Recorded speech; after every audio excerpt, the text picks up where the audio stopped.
like last time. And I was expecting JDS to come in, as a coalition partner. But it seems that Congress has actually done really well. So all compliments go to the local leadership. I would also like to say once again, Karnataka has proved that they will not give their votes to the person in power. Anti-incumbency really is a factor since 1985. The trend in Karnataka has been that the ruling party is not able to secure majority in the next election. This is a fact.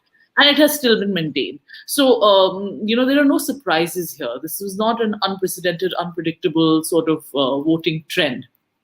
Another factor that I'd like to say is that BJP has still retained most of its voters, especially the coastal region. The coastal region has en masse voted. If you see the trends right now, all the coastal regions, the Gaur, Saraswat, Brahmins, the Konkanis, they have voted for BJP.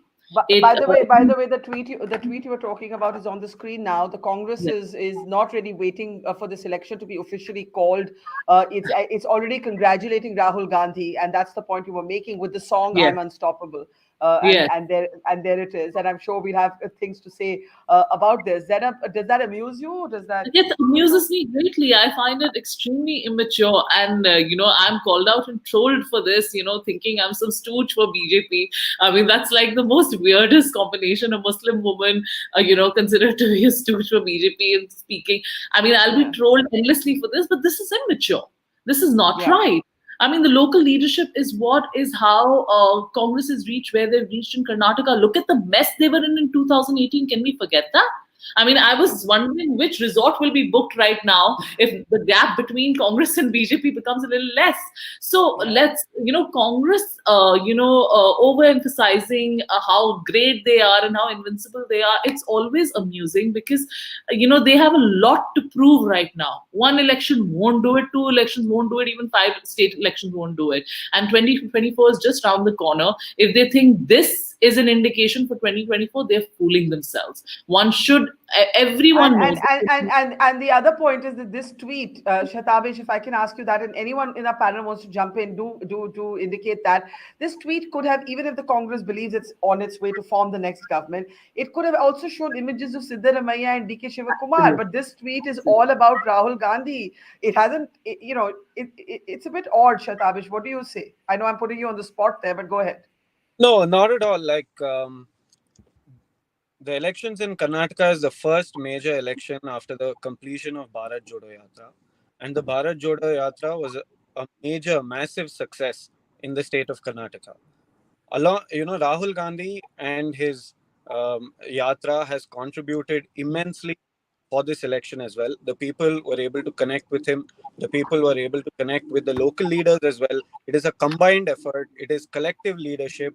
And yes, Rahul Gandhi is our face. Mallikarjun Kharge ji is our face. DK Shivakumar ji and Siddaramaiah ji are the front runners of the Congress party, and they have contributed. Are you worried? Okay. Are you worried about? Sorry, I'm so sorry. I'm interrupting you. But the number that I know Karthikeya probably has his hand up for the same reason, that the JDS is now leading in 29 seats, and I'm just wondering if there is a scenario, Shatabish, where you need to worry about the JDS and the BJP coming together. Are you worried at all about that, or do you believe these numbers, the gap will increase as the counting is completed? No, not at all. We believe, and we have a strong belief in the fact that our numbers are going to consolidate. We are going to form government. We will attain simple majority, and that is a fact. We are not bothered about the numbers dropping. We are not bothered about the coalition. Yes, the BJP's under tactics will be in place right now after looking at their numbers, but we are quite strong and sincere. Okay. The point you made about that tweet that credits Rahul Gandhi is that the large measure of this is about the Bharat Jodo Yatra. And I want to actually take that to our panel. Karthikeya, do you have a leads update for us before that? Yes, go ahead. Can't hear you, Karthikeya. Okay, let's come back to you when you can get that fixed. I want to bring in Mr. Nagraj. Mr. Nagraj, do go ahead. Yeah, Barkha. Sorry, can you hear me?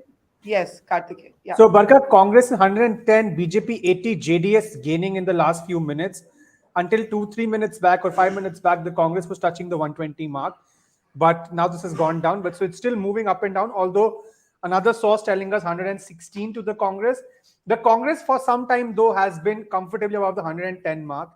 And I would just add one more comment to what Zainab was saying. One point I'm going to pick on is this whole idea that, states vote alternatively for different parties. It's not a given anymore. Even to cash in on that anti-incumbency, but it's been Karnataka's history for 38 years. But Barkha, history has been broken in Uttarakhand, history has been broken in Goa. Sure. So I don't think that's a given anymore. Give the voter more credit than that, because the voter now wants that the opposition can't just be standing and saying, "Mujhe vote do because I am there." No, even if they want to cash in on the most bhayankar anti-incumbency, the opposition has to have a decent campaign, a certain amount of credibility, a local leadership without infighting. All this was missing in Uttarakhand and Goa, for example, or at least one of these issues, condiments were missing in Goa and Uttarakhand. That's why the Congress could not win those elections. It was theirs for the taking. So in Karnataka, they have played it wisely. It's not a wave in the favor of the Congress, but it's a party that has been able to cash in on severe anti-incumbency in a very wise manner, or business as usual is what they would have called it back in the day. But because the Congress has been in this habit of complicating things for itself, we think it's a big deal. But this is just a normal election where the Congress is just... I think Zainab was making the point that if your tweet is going to say "I'm invincible" and you're only going to show images of Rahul Gandhi, then that's a disservice. Half an hour back, Barkha, I had discussed the perils of a Congress victory, one of which was how the Congress becomes overly emboldened with its allies when it wins a state. And one of the other issues is the sort of credit it wants to give to the right or the wrong people. So for sure, that point is well taken. Yeah.